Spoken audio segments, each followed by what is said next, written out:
الحمد لله نحمده ونستعينه ونستغفره ونؤمن به ونتوكل عليه ونعوذ بالله من شرور أنفسنا ومن سيئات أعمالنا من يهده الله فلا مضل له ومن يضلله فلا هادي له ونشهد أن لا إله إلا الله ونشهد أن محمدا عبده ورسوله أما بعد أعوذ بالله من الشيطان الرجيم لتبلغن في أنفسكم وأموالكم ولتسمعن من الذين أوتوا الكتاب من قبلكم ومن الذين أشركوا أذى كثيرا وإن تصبروا وتتقوا فإن ذلك من عزم الأمور صدق اللہ العظیم۔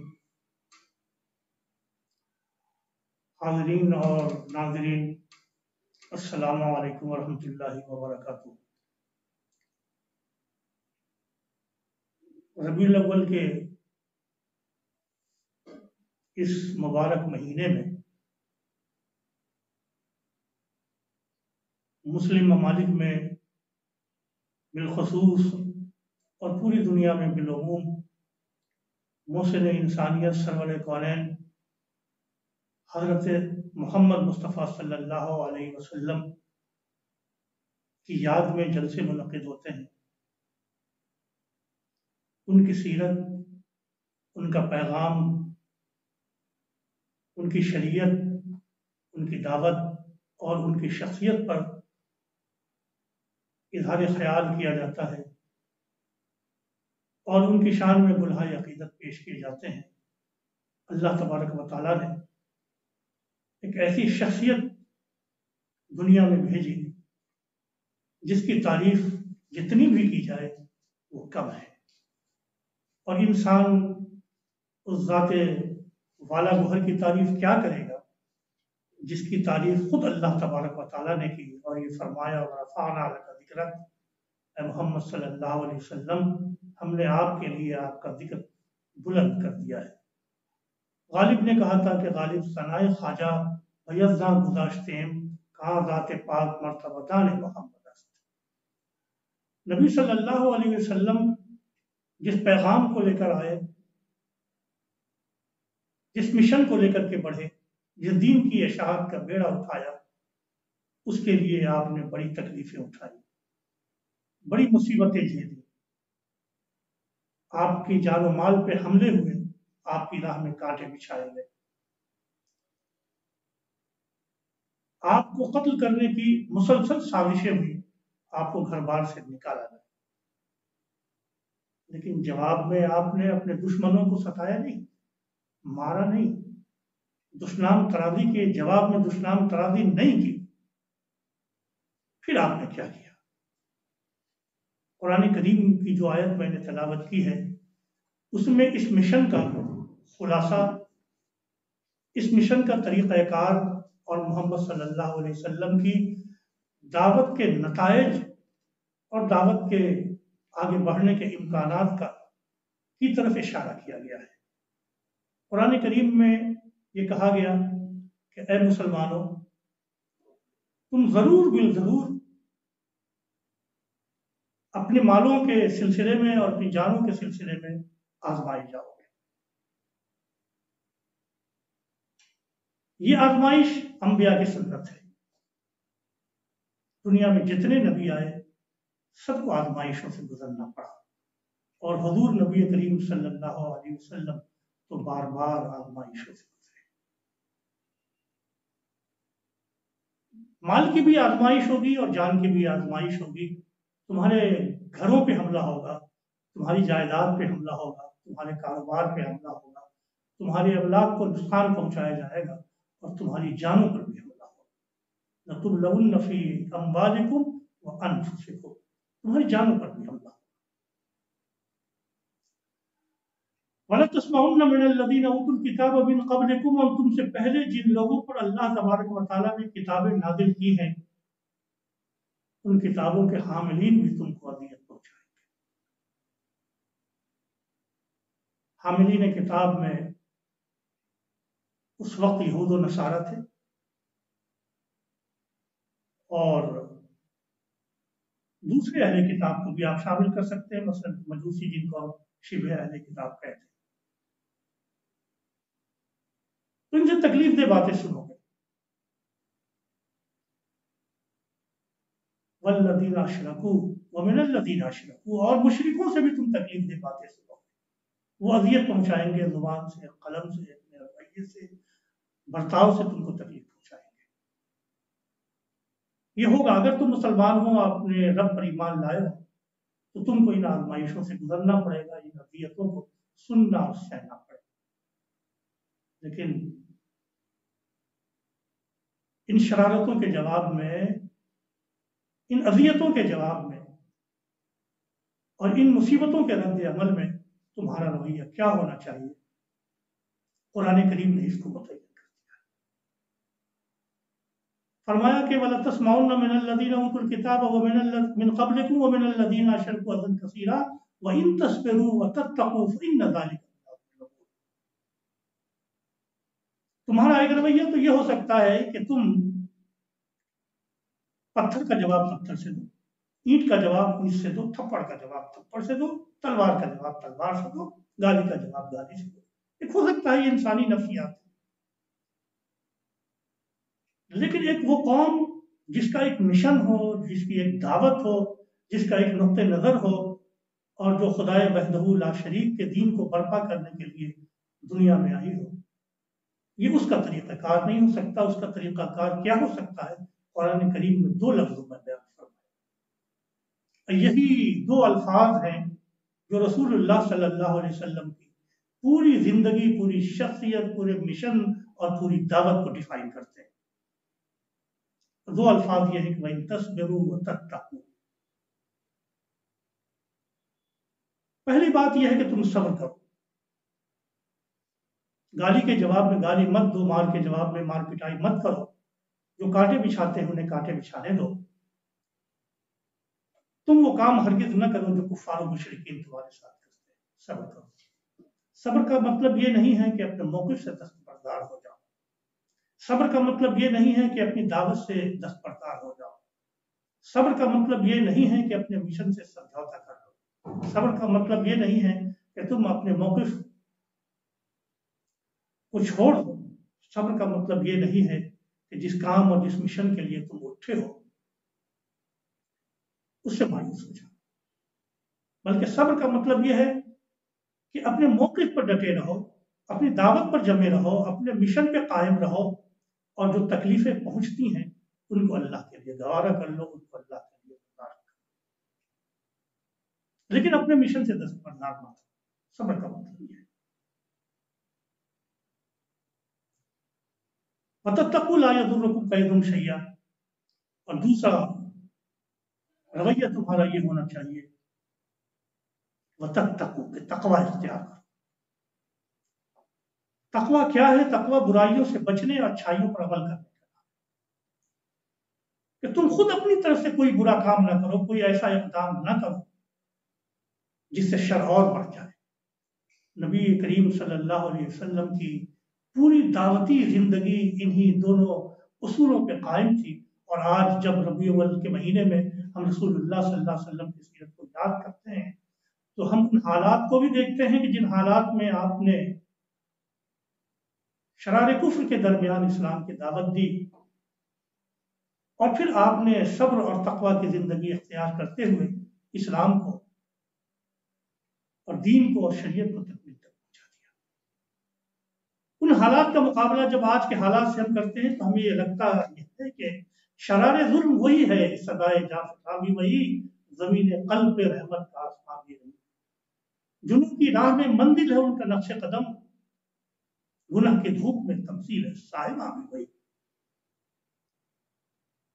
زمانہ بدلا ہے لیکن کفار و مشرکین کے رویے میں رسول اللہ صلی اللہ علیہ وسلم کے خلاف کوئی تبدیلی نہیں آئی. اوزار اور انداز ضرور بدل گئے ہیں لیکن شرار کفر آج بھی وہی ہیں. اس وقت پوری دنیا کے اندر ایک ہلچل سی مچی ہوئی. آپ کو یاد ہوگا کہ 2015 میں فرانس کی چارلی ہیڈو میگزین میں رسول اللہ صلی اللہ علیہ وسلم کا توہین آمیز خاکہ ریپروڈیوس کیا گیا تھا۔ الجزائر کے 2 بھائیوں نے دفتر پہ حملہ کیا ری ایکشن میں آ کر کے، اور ایک ہنگامہ پورے فرانس میں برپا ہوا اور مسلمانوں کے خلاف جارحانہ حملے شروع ہوئے۔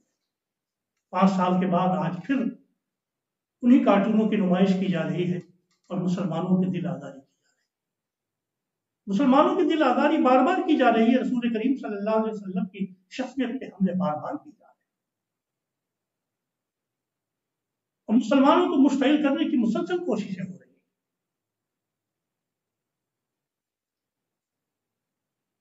دشمنان اسلام یہ جانتے ہیں کہ مسلمان اپنے قرآن اور نبی کی شان کے سلسلے میں بہت حساس ہیں۔ وہ اپنے اہل خانہ کی توہین برداشت کر سکتے ہیں، لیکن قرآن اور حامل قرآن علیہ الصلوۃ والسلام کی توہین برداشت نہیں کر سکتے۔ اسی لیے وہ چھیڑخانی کا سلسلہ وقفے سے جاری رکھتے ہیں۔ لیکن ہمارا جو رویہ ہونا چاہیے وہ اشتعال پر مبنی نہیں ہے۔ اسلام اشتعال کے جواب میں اشتعال نہیں سکھاتا، اشتعال کے جواب میں اعتدال سکھاتا ہے۔ کاٹنے والا لوہا ہمیشہ ٹھنڈا رہتا ہے، گرم لوہا داغ تو سکتا ہے، کاٹ نہیں سکتا۔ یہ رسول اللہ صلی اللہ علیہ وسلم کی سیرت اور قرآن کی یہ آیت بتاتی ہے جس کی تلاوت میں پلٹ کے دیکھیے رسول کریم صلی اللہ علیہ وسلم کی سیرت کو۔ ایک شخص آتا ہے، پیڑ کے سائے میں آپ لیٹے ہوئے ہیں، تلوار اٹھا کر کے کہتا ہے اے محمد تجھے میری تلوار سے کون بچا سکتا ہے؟ آپ اطمینان سے جواب دیتے ہیں کہ اللہ۔ وہ شخص کانپ جاتا ہے، تلوار اس کے ہاتھ سے گر جاتی ہے۔ آپ اٹھ کے بیٹھتے ہیں، تلوار اٹھاتے ہیں اور پھر اس سے پوچھتے ہیں اب بتاؤ تمہیں میری تلوار سے کون بچا سکتا ہے؟ وہ شخص روتا ہے، گر گراتا ہے، آپ سے معافی کا طلبگار ہوتا ہے۔ ایک بڑا جرم اٹیمپٹ ٹو مرڈر، قتل کی کوشش جس کا وہ مرتکب تھا، آپ چاہتے ہیں تو اس کی گردن اڑا دیتے تاکہ دوبارہ حملہ آپ کرنے کی پوزیشن میں آ ہی نہ سکے، مگر آپ نے اسے معاف کیا۔ اچھا، میں ایک چھوٹا سا واقعہ آپ کو بیان کرتا ہوں، یہ بہت عبرت آمیز ہے۔ بڑے یہودی عالم حضرت عبداللہ ابن السلام رضی اللہ تعالی عنہ اس کی روایت کرتے ہیں کہ یہودیوں کے ایک بڑے عالم تھے اور ان کا نام تھا زید بن سارہ۔ وہ بیان کرتے ہیں کہ میں نے اپنی کتابوں میں یہ پڑھا کہ جو آخر نبی آخر الزمان صلی اللہ علیہ وسلم تشریف لائیں گے ان کی یہ علامتیں ہوں گی۔ وہ ساری علامتیں مجھے مل گئیں، مگر 2 علامتیں ایسی تھیں جن کا مشاہدہ میں ابھی تک کر نہیں سکا۔ ایک علامت تو یہ تھی کہ وہ انتہائی بردبار ہوں گے، اور دوسری علامت یہ تھی کہ جب ان کے ساتھ کوئی زیادتی کی جائے گی، بدتمیزی کی جائے گی، تو اس کا جواب وہ اور بردباری سے دیں گے۔ میں انتظار میں تھا کہ یہ دونوں پیشین گوئی جو نبی صلی اللہ علیہ وسلم کے بارے میں آئی ہیں ان کو آپ کی ذات میں دیکھا جائے۔ ہمیں تاک میں لگا رہتا تھا کہ کبھی آپ سے ملاقات ہو جائے۔ اتفاق ایسا ہوا کہ ایک دن وہ اپنے گھر سے نکلے، ان کے ساتھ کچھ صحابہ تھے۔ راستے میں ایک دیہاتی آیا اور کہنے لگا حضور میں فلاں گاؤں کا رہنے والا ہوں، میں نے وہاں آپ کی دعوت پہنچائی، لوگ مسلمان ہو گئے۔ میں نے ان سے کہا تھا کہ اگر تم ایمان لے آؤ گے تو اللہ تعالیٰ تم کو مال و اسباب سے نوازے گا، لیکن اتفاق یہ ہوا کہ وہاں قحط پڑ گیا، انسان بھوکے ہیں، جانور مر رہے ہیں، آپ کچھ ان کی مدد کیجیے ورنہ یہ اسلام سے پھر جائیں گے۔ نبی صلی اللہ علیہ وسلم نے دائیں طرف دیکھا، وہاں ایک شخص تھا اور ان کا نام تھا حضرت علی رضی اللہ تعالیٰ عنہ۔ آپ نے پوچھا کچھ ہے؟ انہوں نے کہا کچھ نہیں۔ آپ خاموش ہو گئے۔ میں آگے بڑھا، میں نے کہا کہ اے محمد آپ فلاں باغ کا مجھ سے سودا کر لیجئے، رہن رکھ دیجئے، گروی رکھ دیجئے، مارگیج کر دیجئے ایک متعین مدت کے، اور میں آپ کو رقم دیتا ہوں۔ انہوں نے کہا باغ تو متعین نہیں کر سکتا، البتہ پھل کر سکتا ہوں۔ میں نے کہا ایسا کر لیجئے، اور میں نے اپنی زنبیل میں ہاتھ ڈالا، اس میں 80 مثقال اشرفیاں تھیں، وہ میں نے آپ کے حوالے کر دیا، اور ایک مدت طے ہو گئی تو اس وقت تک آپ پیسہ ہمارا لوٹا دیں گے، اور وہ باغ جو آپ دیں گے ہم آپ کو واپس کر دیں گے۔ مدت متعین ہونے سے پہلے میں آپ کے پاس گیا اور میں نے آپ کی چادر پکڑ لی اور کھینچا اور کہا محمد مجھے بتایا تھا لوگوں نے کہ تم سخت دہندہ لوگ ہو، قرض لے کر کے ادا نہیں کرتے، میرا پیسہ ادا کرو، تمہاری ذمہ داری ہے۔ میں نے تجسس بھری نگاہوں سے دیکھا تو آپ مسکرا رہے تھے۔ میری نظر اچانک وہاں بیٹھے ہوئے حضرت عمر فاروق رضی اللہ تعالیٰ عنہ پہ پڑ گئی، جن کا سر آسمان کی طرح گھوم رہا تھا، اور مجھے وہ دیکھ کر کے کہنے لگے کہ اے شخص، اگر یہاں پر نبی پاک نہ ہوتے تو میں تیری گردن اڑا دیتا۔ تمہاری یہ جرأت اور جسارت کے نبی صلی اللہ علیہ وسلم کے ساتھ اس لب و لہجے میں بات کرو، اس طرح بدتمیزی کرو۔ یہ سن کر نبی صلی اللہ علیہ وسلم حضرت عمر فاروق سے مخاطب ہوئے اور فرمایا، اے عمر، تم سے یہ امید نہ تھی، ہونا تو یہ چاہیے تھا کہ تم اس سے کہتے کہ بھائی شرافت سے مطالبہ کرو، نرمی سے مطالبہ کرو، اور مجھ سے یہ کہتے کہ یہ حقدار ہے کہ ان کا حق ادا کیجیے۔ تم نے ان کو ڈرایا اور دھمکایا، اب تمہاری ذمہ داری ہے کہ جاؤ اس کا قرض ادا کرو۔ وہ شخص چلا گیا اور حضرت عمر فاروق رضی اللہ تعالی عنہ کے ذمے یہ کیا گیا کہ ان کا قرض ادا کریں وقت مقررہ۔ اور آپ نے فرمایا کہ دیکھو چونکہ تم نے اسے دھمکایا ہے تو 20 مثقال زیادہ اس کو دینا۔ حضرت عمر فاروق رضی اللہ تعالی عنہ کے پاس گئے اور قرض ادا کیا اور مزید 20 مثقال اس کو عطا کیا۔ انہوں نے کہا کہ یہ کس بات کا؟ ان کہا کہ حضور نے مجھ سے یہ فرمایا ہے کہ چونکہ تم نے زیادتی کی ان کے ساتھ تو اس کا بدلہ انہوں نے احسان سے دیا تم کو کہ کچھ اور عطا کر دیا، لیکن مجھے یہ بتاؤ کہ آخر وہ کیا بات تھی، کیوں تم نے یہ زیادتی کی؟ تم کو معلوم تھا کہ پیسہ مل جائے گا، حضور کسی کا قرض رکھتے نہیں، تم نے زیادتی کیوں کی؟ تب انہوں نے کہا کہ اے عمر، میں سچ سچ بتاؤں کہ میں نے اپنی کتابوں میں نبی آخر الزمان کی پیشین گوئیاں پڑھی تھی، ساری پیشین گوئیاں اس شخص پہ صادق آئیں، 2 پیشین گوئی ایسی تھی جس کا تجربہ کرنا باقی تھا۔ ایک یہ کہ وہ شخص جو نبی آخر الزمان ہوگا وہ شخص بہت بردبار ہوگا، اور مزید یہ کہ جب اس کے ساتھ کوئی بدتمیزی کرے گا تو بدتمیزی کا جواب وہ تحمل سے، برداشت سے اور بردباری سے دیں گے۔ اس کا تجربہ کرنا باقی تھا، اس لیے میں نے آپ کی چادر پکڑ کے کھینچا، اور اس لیے میں نے آپ کے ساتھ سب طلب لہجہ اپنایا، اور اس لیے میں نے وہ سب باتیں کی۔ پھر مجھ پر ظاہر ہو گیا کہ یہ شخص واقعی نبی آخر الزمان ہے، اور اے عمر، میں آپ کو گواہ بناتا ہوں کہ میں اس آخری نبی پر ایمان لاتا ہوں، اور میرے پاس جو باغات ہیں وہ میں جو مال ہیں وہ مسلمانوں کے 1/3 کے اوپر صدقہ کرتا ہوں۔ حضرت عمر نے فرمایا کہ مسلمانوں کی تعداد بہت ہے اور تم کتنا مال صدقہ کر سکو گے، لیکن جب تم نے اسلام کا اعلان کیا کہ چلو محمد صلی اللہ علیہ وسلم کے پاس، اور وہ ان کو لے کر کے آئے، حضرت زید بن ثابت حضور کی خدمت میں حاضر ہوئے، حضور مسکرائے، انہوں نے کلمہ پڑھا اور ایمان لائے۔ رسول اللہ صلی اللہ علیہ وسلم کی سیرت مسلمانوں کو یہ بتاتی ہے کہ جب آپ کے ساتھ زیادتی کی جائے گی، لَتَسْمَعُنَّ مِنَ الَّذِينَ أُوتُوا الْكِتَابَ مِنْ قَبْلِكُمْ وَمِنَ الَّذِينَ أَشْرَكُوا، جب یہود و نصارہ اور کفار آپ کے ساتھ زیادتی کریں گے، آپ کی دلاداری کریں گے، آپ کے رسول پر، آپ کے قرآن پر، آپ کے دین پر، آپ کے ایمان پر حملہ کریں گے، تو آپ کا رویہ کیا ہو؟ یہ واقعہ آپ کو بتاتا ہے کہ رسول کریم صلی اللہ علیہ وسلم کا اسوہ کیا تھا اور آپ کی سیرت کیا تھی، کہ آپ حکمت سے ان کو سمجھائیں گے، آپ تشدد کا جواب تشدد سے نہیں دیں گے۔ اگر اس شخص کو سزا دے دی جاتی تو کبھی حضور صلی اللہ علیہ وسلم کا گرویدہ نہیں ہوتا اور کبھی وہ دار اسلام میں داخل نہیں ہوتا۔ سزا دینے کے بجائے اس شخص کے ساتھ احسان کا معاملہ کیا گیا اور حکمت کے ساتھ اس کو ڈیل کیا گیا، تو وہ شخص اسلام کے قریب آیا اور حضور صلی اللہ علیہ وسلم کی خدمت میں حاضر ہو کر نہ صرف معافی مانگی بلکہ اسلام کا سچا خادم و علامتدار۔ مسلمانوں کا رویہ آج کے حالات میں کیا ہونا چاہیے؟ سیرت کی روشنی میں ہم کو طے کرنے کی ضرورت ہے۔ کیا ہم اینٹ کا جواب پتھر سے دے کر کے وہ راستہ روکنا چاہتے ہیں جو اسلام اور غیر مسلموں کے درمیان نبی صلی اللہ علیہ وسلم نے کھولا تھا؟ اگر ہمارا رویہ وہ ہو جائے جو حضور صلی اللہ علیہ وسلم کا رویہ اپنے مخالفین کے سلسلے میں تھا، تو گویا ہم اس راستے کو کھولیں گے کہ غیر مسلموں کو اسلام میں داخل ہونے کا، اسلام کو سمجھنے کا، اسلام کی بنیادوں کو سمجھنے کا، سیرت رسول، سنت رسول اور دعوت رسول کو سمجھنے کا ان کے سامنے کھلا رہے گا۔ اور اگر ہم اس راستے کو کھلا رکھنا چاہتے ہیں تو ہمیں اپنے رویے میں تبدیلی لانی ہوگی۔ دنیا کے اندر دو طرح کے رویے ہو سکتے ہیں۔ ایک رویہ تو یہ ہو سکتا ہے کہ آپ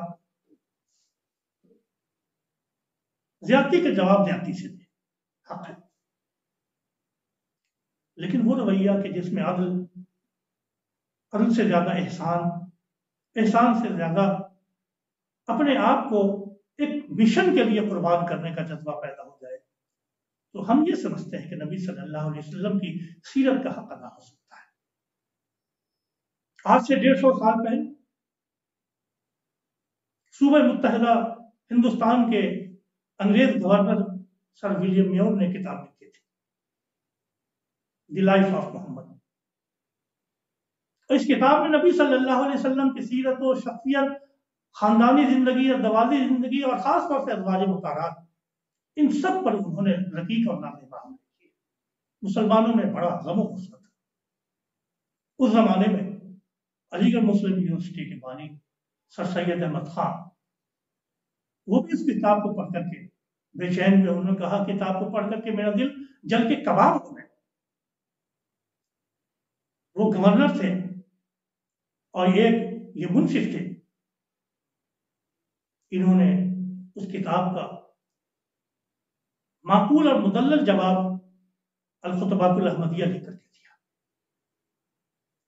یہ کتاب علم کلام کی ایک بہترین مثال ہے۔ اس میں توریت انجیل کے سے استفادہ کرتے ہوئے انہوں نے عیسائیت کی تاریخ، حضرت عیسیٰ علیہ السلام کی زندگی اور نبی صلی اللہ علیہ وسلم کی جو بشارتیں توریت اور انجیل میں آئی ہیں وہ سب، اور اس کے بعد حضور صلی اللہ علیہ وسلم کی زندگی کے مختلف ادوار، حضور صلی اللہ علیہ وسلم کی پاکیزگی، حضور صلی اللہ علیہ وسلم کا نظام، حضور صلی اللہ علیہ وسلم کی دعوت، اور پھر حضور صلی اللہ علیہ وسلم کی رحمت کو مدلل اور معقول انداز سے پیش کیا۔ ضرورت اس بات کی ہے کہ مسلمان جہاں جہاں دنیا میں پائے جاتے ہیں، جب حضور صلی اللہ علیہ وسلم کی سیرت و شخصیت پر کوئی کیچڑ اچھالتا ہے تو وہ آپ کو ایک موقع دیتا ہے کہ جواب میں آپ رسول کی سیرت کو پیش کیجیے۔ وسائل آج دنیا میں جتنے ہیں ماضی میں کر نہیں تھے، ان وسائل کو اختیار کرنا اللہ کے رسول کی سیرت کو پہنچانے کے لیے، اللہ کے رسول کی دعوت کے لیے، یہ ہماری ذمہ داری ہے۔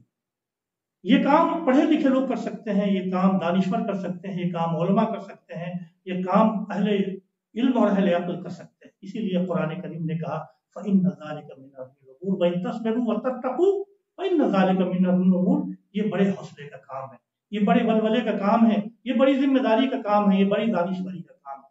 مسلم امت کو اپنا رویہ اسی طرح حکیمانہ، دانشورانہ، عالمانہ بنانے کے لیے ضروری ہے کہ اپنی نسل کی تربیت کریں اور وہ طریقہ کار اختیار کریں جو رسول اللہ صلی اللہ علیہ وسلم کی زندگی میں پنہا ہے۔ اس کے لیے ہم کو سیرت کی کتابوں کا مطالعہ کرنا چاہیے، تفسیر کا مطالعہ کرنا چاہیے اور حدیث کی کتابوں کا مطالعہ کرنا چاہیے۔ ربیع الاول کے مہینے میں خاص طور سے ہمیں ان کتابوں کا انتخاب کرنا چاہیے جن سے اپنے بچوں کی، اپنے گھر کی تعلیم و تربیت کر سکیں۔ خاص بات یہ ہے کہ نبی صلی اللہ علیہ وسلم کی سیرت پر مستقل اور مشتمل کتابیں مختلف زبانوں میں خرید کر کے غیر مسلم دوستوں کو، احباب کو، جن سے تعلقات کاروباری ہوں، علمی ہوں، معاشرتی ہوں، سیاسی ہوں، جس طرح کے تعلقات ہوں ان کو پیش کرنا چاہیے اور خود اپنے رویے کو اس رویے میں ڈھالنا چاہیے کہ جو رسول اللہ صلی اللہ علیہ وسلم نے مخالفانہ ماحول میں اپنایا تھا۔ یہ ذمہ داری ہماری ہے، یہ دعوت رسول اللہ صلی اللہ علیہ وسلم کی زندگی ہے۔ آئیے ہم یہ عہد کریں کہ اس مبارک مہینے میں ہم اپنی سیرت کو نبی کی سیرت میں ڈھالیں گے اور نبی کی دعوت کو پوری دنیا تک عام کرنے کی کوشش کریں گے۔ علامہ اقبال نے فرمایا بے خبر تو جوہر آئینہ ایام ہے، تو زمانے میں خدا کا آخری پیغام ہے۔ یہ آخری پیغام جو رسول اللہ صلی اللہ علیہ وسلم کی سیرت و سنت کی شکل میں ہمیں ملا ہے، ہم اس کو دنیا کے کونے کونے تک عام کریں، یہی ہماری سعادت ہے اور اسی میں ہماری آخرت میں نجات ہے۔ وآخر دعوانا الحمدللہ۔